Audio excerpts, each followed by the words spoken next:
Hola, soy la doctora Elizabeth Ramos Raudri y como parte de las clases y de casos clínicos del diplomado, pues vamos a abordar unos casos clínicos referentes tanto al módulo de casos clínicos endocrinológicos y casos clínicos autoinmunes. Ahorita vamos a ver por qué tienen que ver con esto.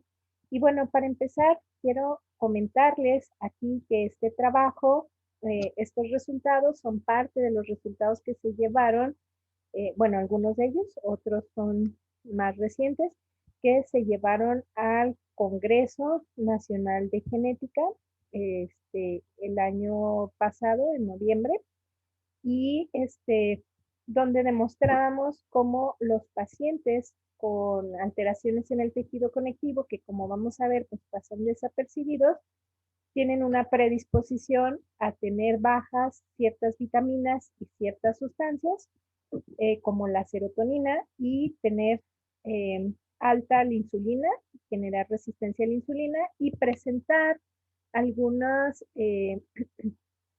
síntomas en común, como fatiga, ansiedad, dolor, depresión, pero además de esto, presentar problemas autoinmunes, presentar problemas endocrinológicos como síndrome de ovarios poliquísticos y como pues la resistencia a la insulina que mencionábamos y otras alteraciones, incluso llegando hasta osteoporosis o alteraciones pues en la calidad del hueso como osteopenia. Entonces, para nosotros fue muy importante poder llevar este trabajo porque hay que recordar que la genética actualmente es una medicina predictiva preventiva y además es multidisciplinaria, es decir, trabaja en conjunto con las demás disciplinas, con las demás especialidades, por eso es muy relevante. Y también, bueno, eh, esta parte del trabajo se presentó pues con resultados de 100 pacientes, pero sí tenemos bastantes resultados. Y bueno, vamos a comenzar con esta parte de casos clínicos. Miren, mencionamos primero que las características pasan desapercibidas. Si alguien tiene hiperlaxitud articular o hiperextensibilidad de piel, pues puede ni siquiera haberse dado cuenta o lo toma como algo llamativo y positivo, nada más, como un dato curioso, pero sí es importante ver que cuando lo blanco del ojo es blanco azulado, pues ya nos habla de una alteración en el tejido conectivo. Con estas alteraciones ya se nace, es decir, no porque haga mucho ejercicio, lo blanco del ojo, que es la esclera, se va a empezar a ver un blanco azulado, no es así. Entonces, la forma de cicatrizar generalmente son cicatrices atróficas, es decir, que no se palpan, es decir, esto es importante. Y también aquí tenemos fragilidad capilar, que se pueden mostrar como estas petequias o como moretones frecuentes que a veces piensan que son distraídos, no saben por qué les aparecen. Y o como sangrados nasales o sangrados de las encías al lavarse los dientes, pero bueno, entonces es importante saber que estas condiciones predisponen a que se pierdan ciertas vitaminas. Y una de las vitaminas que es súper importante es la vitamina D, porque actúa, cuando llega a su receptor, actúa como factor de transcripción, es decir, que activa la expresión de muchos genes. Y dentro de esos genes hay genes que tienen una función endocrinológica, hay genes que tienen una función autoinmune, bueno, de regulación de la inmunidad, y entonces al bajar estos niveles predispone a infecciones frecuentes, predispone a problemas autoinmunes, entonces es importante considerarlo. Y también predispone a dolor y predispone a ansiedad y a resistencia a la insulina. En el canal hay un video que bueno, también se llevó al Congreso donde se explica la fisiopatología, cómo a través del dolor se generan adrenalina, noradrenalina y cortisol, que son hormonas de estrés, y estas van a causar muchos cambios sistémicos.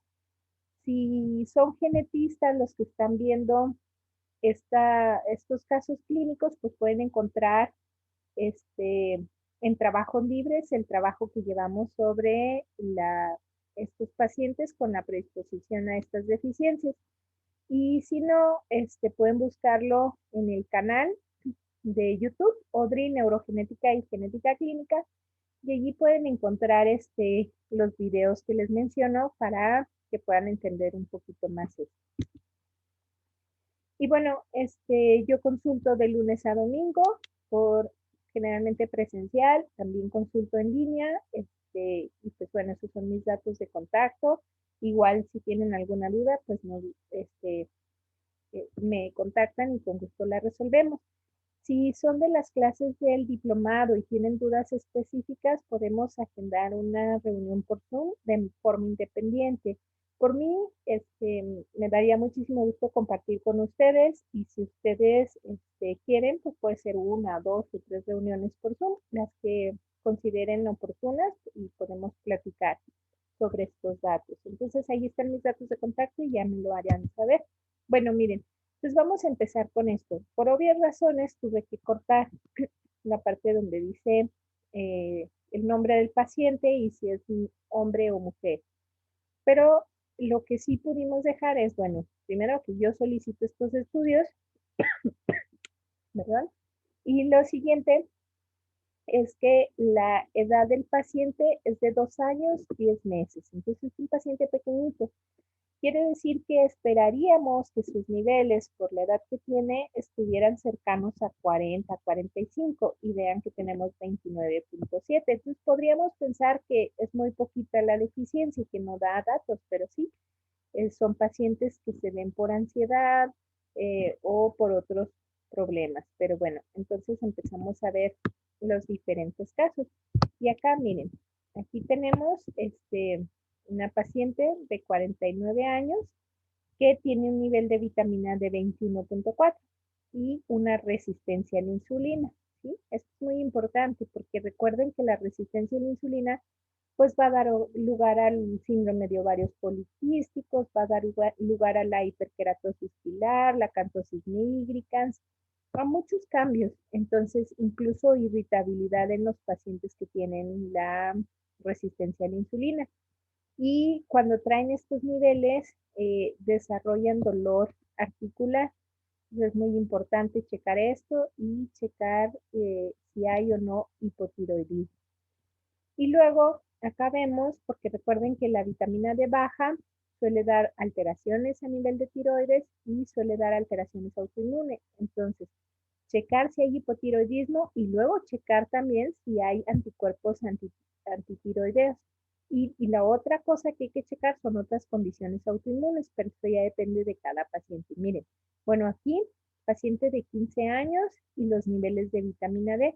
Generalmente cuando los niveles están bajos, menos de 20, suelen asociarse más frecuentemente a problemas autoinmunes, al menos en lo que yo he visto en los pacientes, y la literatura sí describe que niveles insuficientes o deficientes, pues es un riesgo para esto. Y miren aquí, los niveles de vitamina D en una niña de 13 años.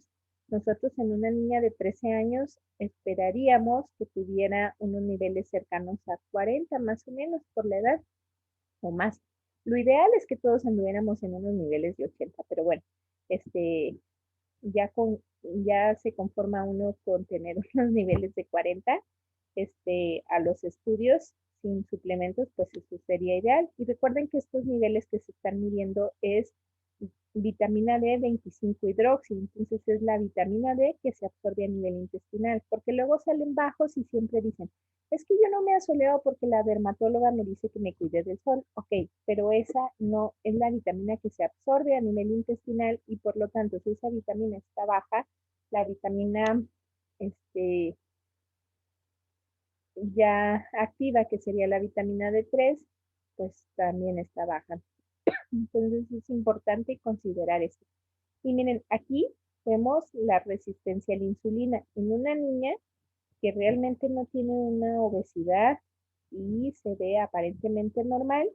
y tiene unos niveles de vitamina D muy bajos y una resistencia a la insulina bastante importante. Entonces, es importante hacer la búsqueda detallada de los datos. Miren, acá es un paciente de 29 años con una vitamina D de 11.6 y una resistencia a la insulina. Y por lo demás, el paciente es un paciente delgado, entonces tampoco esperaríamos que tuviera eso. Pero sí tenía datos de agresividad que se explican por esos niveles. Un segundo, voy a apagar el calentón que me está haciendo toser y eso está muy seco el ambiente. Pero bueno, entonces, vamos a ver aquí. Vitamina D en un paciente de 25 años, 16.5. Entonces ya quedamos que por debajo de 20 por bastante tiempo puede dar riesgo para problemas autoinmunes. Entonces, tenemos que estar al pendiente de esto y buscar más datos. Si hay infección, hay que corregir estos datos. Miren aquí, este paciente tiene 44 años, esta paciente tiene un nivel de 18, pero nosotros la estamos identificando ahorita. Nosotros no sabemos cuántos años lleva con esos niveles bajos. Claro que podemos preguntar por los datos y irnos dando una idea. También hay que recordar que cuando la vitamina D está baja, es más frecuente que haya fatiga, debilidad, que haya calambres, que no responden al consumo de potasio, por ejemplo, que no disminuyen con el consumo de plátano o algún medicamento específico. Y bueno, aquí vemos cómo también tiene una resistencia a la insulina muy importante, el 13.7 el índice COMA. Y acá estamos viendo un paciente de 15 años con un nivel de 19.8 y miren, un índice COMA de 4.4, o sea, ya una resistencia a la insulina. Entonces, eso es muy importante identificarlo. Aquí tenemos una paciente de 37 años con niveles de 11.9. En estos niveles, pues la paciente tiene dolor articular importante, ya le buscaron que no se tratara de una artritis reumatoide. Y también acá, pues la resistencia a la insulina. Entonces recuerden que en las pacientes mujeres con resistencia a la insulina es mucho más frecuente que puedan generar síndrome de ovarios poliquísticos. Y esto, pues, ¿cómo lo identificamos? Pues por el acné, el hirsutismo, que es la aparición de vello más grueso y en áreas que, pues, generalmente son áreas en donde suele haber más vello corporal, pues en hombres, y los quistes o quistes en ovario o las irregularidades menstruales. Entonces, todos esos datos son importantes considerarlos, la caída de cabello por la resistencia a la insulina. Y acá vemos una paciente de 48 años con una vitamina de 20, entonces deficiente. También hay que preguntar si hay insomnio. Muchos de los pacientes que llegan con estos niveles, lamentablemente, son ya adictos a clonazepam y a ciertos ansiolíticos. Hay que recordar que los ansiolíticos que se manejan comúnmente son tratamientos para el síntoma y no para la causa. Entonces, se debe de tratar el síntoma sí, pero se debe de buscar la causa también. Si no la buscamos, vamos a ser dependientes del tratamiento para el síntoma. Y entonces aquí tenemos, por ejemplo, pacientes que luego desarrollan hipotiroidismo, se les da el tratamiento para el hipotiroidismo, se les da la levotiroxina, el endocrinólogo les da la levotiroxina, pero siguen con síntomas. Y claro que van a seguir con síntomas porque la levotiroxina por sí sola no va a evitar que el paciente siga teniendo infecciones de repetición, ya sea de vías urinarias o respiratorias o sinusitis o otras complicaciones que van a dar por una vitamina D baja. Entonces, miren, por ejemplo, aquí tenemos estos niveles que el laboratorio nos marca como normales, porque nos dice que el nivel que considera normal es de 30 en adelante. Ok. Y el paciente tiene 6 años. Entonces, para un paciente de 6 años, pues lo ideal es que estuviera de 45, 40 en adelante. Entonces, esto no es normal. Y cuando ya buscan las radiografías y ven las líneas de detención del crecimiento, las características de los huesos, entonces ya buscan los datos de una deficiencia, suplementas y mejora el paciente. Entonces, esto es importante. Por eso les menciono que esto es multidisciplinario y que hay que estar bastante al pendiente y buscarlo de forma dirigida. Miren, esta paciente, edad 14 años y resistencia a la insulina en 5. O sea, es importante porque luego por eso tienen alteraciones menstruales. Acá esta paciente 46 años con unos niveles de 17.3 de vitamina D. Acá esta paciente 64 años, unos niveles de 17.5. De 35 años, niveles de 27.5. Entonces es muy importante ir checando. Miren, aquí esta paciente de 44 años, vean qué bajos están estos niveles, 9.8. Eso es importante porque con esos niveles tan bajos, la ansiedad, el dolor es relevante. Por ejemplo, esta paciente se dio por sobrepeso. ¿Por qué influye estos niveles en el sobrepeso? Bueno, porque generan dolor, generan ansiedad y la ansiedad le lleva a malos hábitos alimenticios. Hay personas que la ansiedad los lleva a ciertos vicios como fumar, pero otros los lleva hacia la comida, entonces eso es importante revisar. Y miren aquí, el laboratorio le marca de la TSH 5.5 como límite máximo, pero aquí ya estos datos dependiendo de la valoración del endocrinólogo, pero varios endocrinólogos lo pueden considerar ya como hipotiroidismo subclínico si encuentran en la paciente ciertos datos importantes que pudieran pasarse de alto. Por ejemplo, el estreñimiento, la piel seca, que son más violentas, etcétera. Entonces es importante checar esos datos. Y aquí esta paciente de 23 años con resistencia a la insulina y estos pacientes que son mujeres de jóvenes que se les pide lo de resistencia a la insulina, se les pide o porque se ven los datos de síndrome de ovarios poliquísticos o porque se ve hiperkeratosis pilar o se ve acantosis nígricas. Y en los varones, generalmente cuando hay agresividad, pero también cambios de humor en las mujeres o agresividad, irritabilidad, también se les debe de buscar cómo está la resistencia a la insulina. Lo primero es buscar en la clínica y dependiendo de la clínica ya nos orientamos. Yo ahorita me estoy enfocando a que vean los resultados para que vean lo frecuente y relevante que es. Bueno, aquí es una paciente de 19 años con valores de 15.8, entonces realmente es importante de 12 años, miren, una niña de 12 años no esperamos que tenga valores bajos de vitamina D y tiene 15.9. Entonces es muy importante porque los pacientes por lo demás se ven sanos y es lo que hay que insistir, o sea, no se los estamos pidiendo porque pensemos que están desnutridos o porque ya llegaron con fracturas frecuentes. Claro que si tienen eso hay que estudiarlos, hay que evaluar.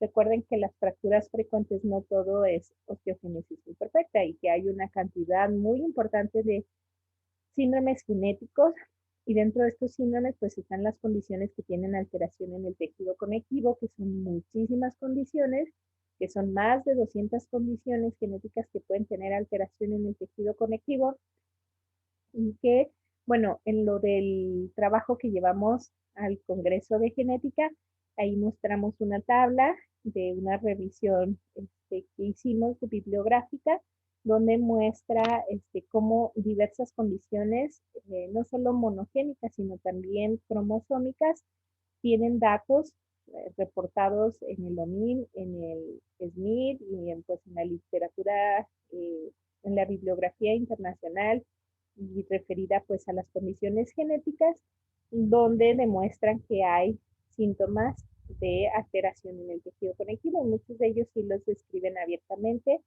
y otros solo describen pues la hiperlaxitud, la hiperextensibilidad de la piel, la translucencia de piel, etcétera. Entonces, para quien quiera revisar más a detalle eso, realmente aquí es como una breve explicación para que prestemos atención a estos datos. Y miren, bueno, aquí la edad del paciente 34 años y la vitamina D en 15.5. Y otra vez acá, miren, un bebé de 3 meses con niveles de vitamina D de 8. Entonces, obviamente nosotros no esperaríamos esos niveles. Entonces, Es muy importante detectarlo. ¿Por qué? Porque en este bebé, en cuanto tienes estos niveles, hay que buscar datos de raquitismo, hay que pedir las radiografías, hacer la evaluación. Y recuerden que tanto los niveles de vitamina D que dan raquitismo como los niveles de vitamina C muy bajos que dan escorbuto, pueden pasar desapercibidos, incluso pueden predisponer a lo que se conoce como muerte de cuna, principalmente en lo de la vitamina C.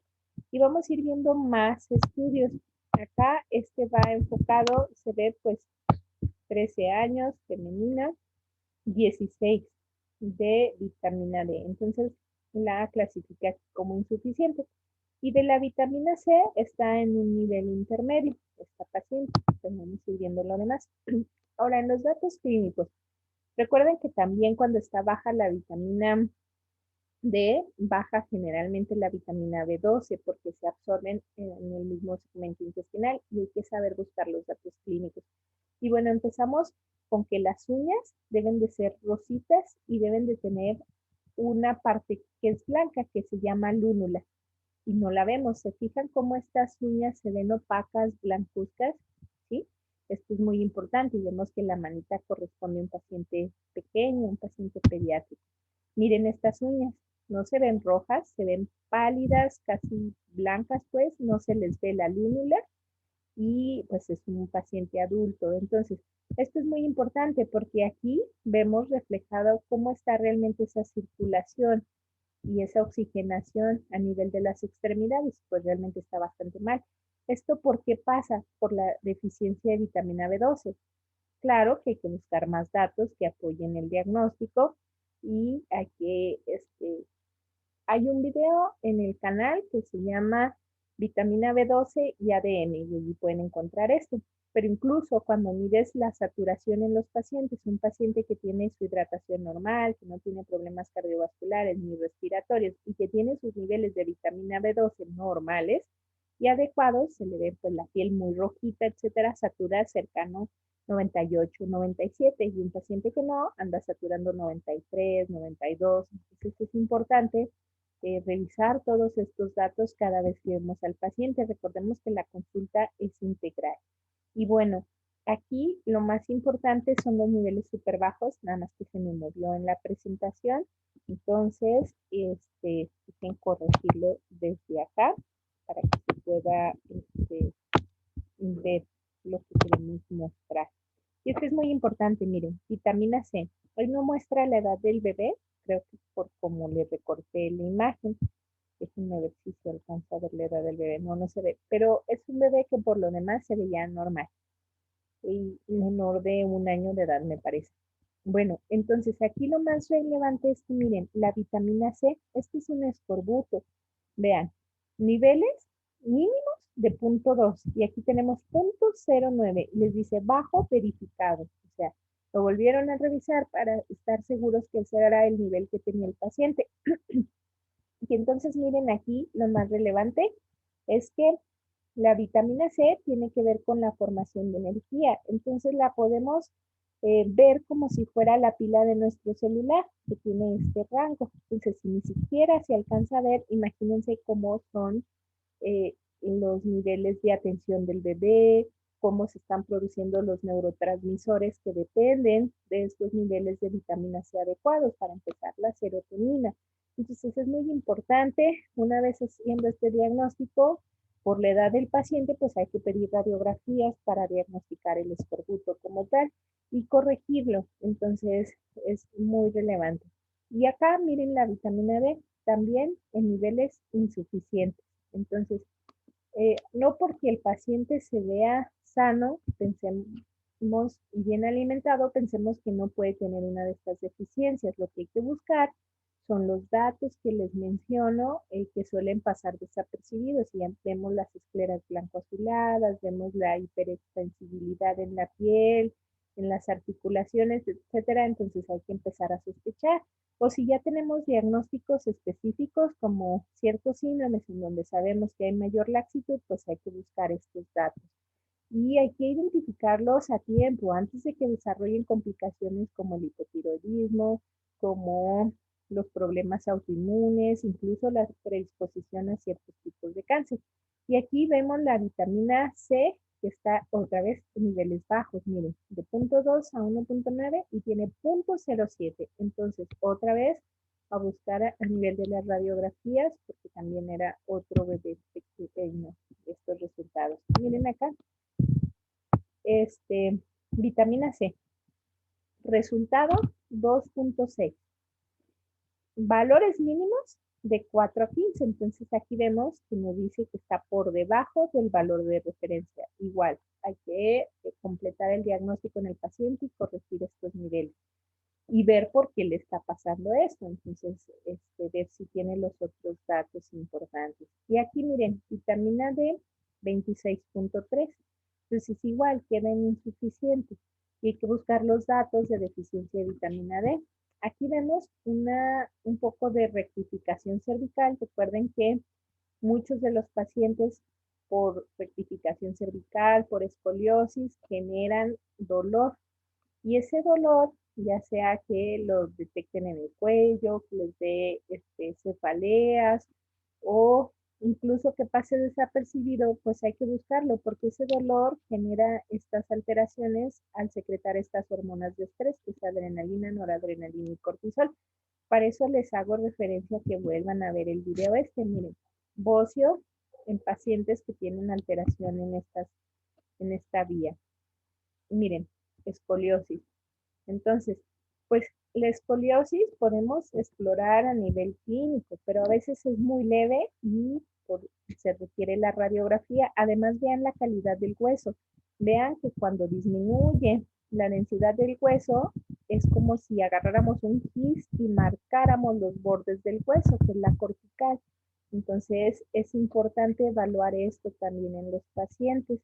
Y bueno, recordar que es multidisciplinario, entonces, ¿qué hay que hacer? Pues referir al médico de rehabilitación o al médico de ortopedia para que pueda ayudarle al paciente con ejercicios, ya sea con una plantilla, etcétera, y que esto no dé problema y no siga secretando estas hormonas que nos llevan pues a esta resistencia a la insulina. Miren, niveles de vitamina D bajos, la resistencia a la insulina. Y bueno, acá otra vez, sería vitamina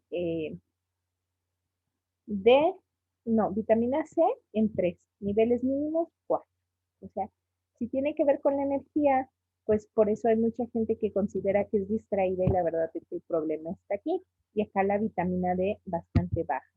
Y bueno, lo que veíamos de la vitamina B12, que tiene que ver con el tamaño del eritrocito.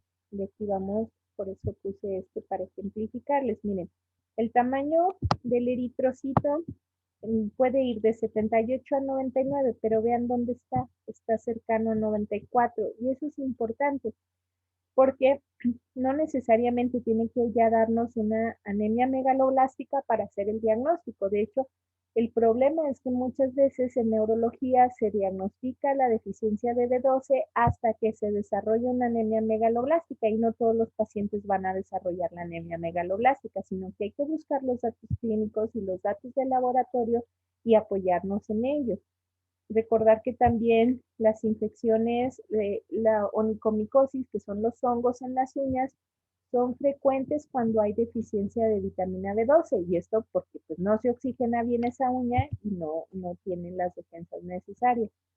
Y miren, aquí, si se fijan, igual la cortical muy marcada y el huesito todo translúcido. Entonces, esto es importante porque son datos que buscamos al momento de valorar al paciente en donde tenemos estas deficiencias. Y acá otra vez, resistencia a la insulina, 13 años. ¿Sí? Muy importante. Vitamina D baja en esa misma paciente, 13 años. Y acá, un paciente de 50 años con vitamina D baja. Este es también de vitamina D, no alcanza a salir la edad porque salía el nombre también del paciente, entonces había que quitar esa parte. Y igual, lo de vitamina D, miren, aquí también vitamina D baja, ¿sí? Y aquí 15 15, entonces lo sitúa en insuficiente. Y vitamina C, otra vez baja, 2.4, lo mínimo debería de ser 4, lo mínimo aceptable, pero la verdad es que si esto representa tu nivel de energía, cómo van a estar tus neurotransmisores, pues a todos nos gustaría estar cercanos al 15, o por lo menos estar a la mitad, y no ni siquiera detectables. Entonces eso es importante. Y bueno, dentro del mismo video que les digo que sería importante que revisaran a detalle sobre la fisiopatología, aquí tenemos cómo también al haber la resistencia a la insulina, se afectan los niveles de triglicéridos y de colesterol. Entonces hay pacientes que desarrollan hígado graso o que desarrollan elevación de colesterol y triglicéridos y que cuando corriges esa resistencia a la insulina, estos triglicéridos bajan y el colesterol también. Entonces es importante porque si no, el paciente va a ser dependiente de medicamentos para bajar los triglicéridos, para controlarlos y el colesterol, porque si no sabes la causa, pues vas a ser dependiente del tratamiento para el síntoma únicamente. Recuerden que es importante tratar tanto el síntoma, buscar la causa y tratarla para poder, a veces la causa a nivel genético quizás no la puedas corregir si no hay una terapia génica en específico para eso, pero si sabes la vía, puedes interrumpir esa, eh, esa cadena de eventos en algún punto en donde el paciente le permita no tener adicción hacia este tipo de tratamientos sintomáticos. Y pues recuerden que algunos de los tratamientos, dependiendo de lo que hablemos, pues pueden ser controlados y pueden tener muchos efectos adversos. Incluso los fibratos, tienen efectos adversos, pueden dar debilidad muscular, etcétera, pero bueno, es importante considerarlo. Y bueno, aquí también vean el índice HOMA de este paciente, que es muy alto, ¿no? Y ya nos explica esta resistencia a la insulina, estas alteraciones. Y esta es una plataforma que creamos, que está a disposición de todos los profesionales de salud. Entran aquí y hay fotos de los pacientes, no pueden identificar al paciente porque cuidamos mucho la información del paciente, pero estas fotos permiten dar un asesoramiento adecuado y también buscar los signos y los signos este, en los pacientes. Y también hay algunos videos en esta plataforma.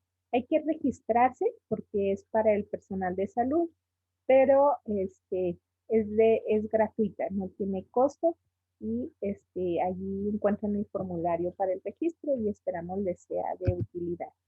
Y bueno, eso sería lo correspondiente a estos casos clínicos donde está alterado estas vitaminas principalmente.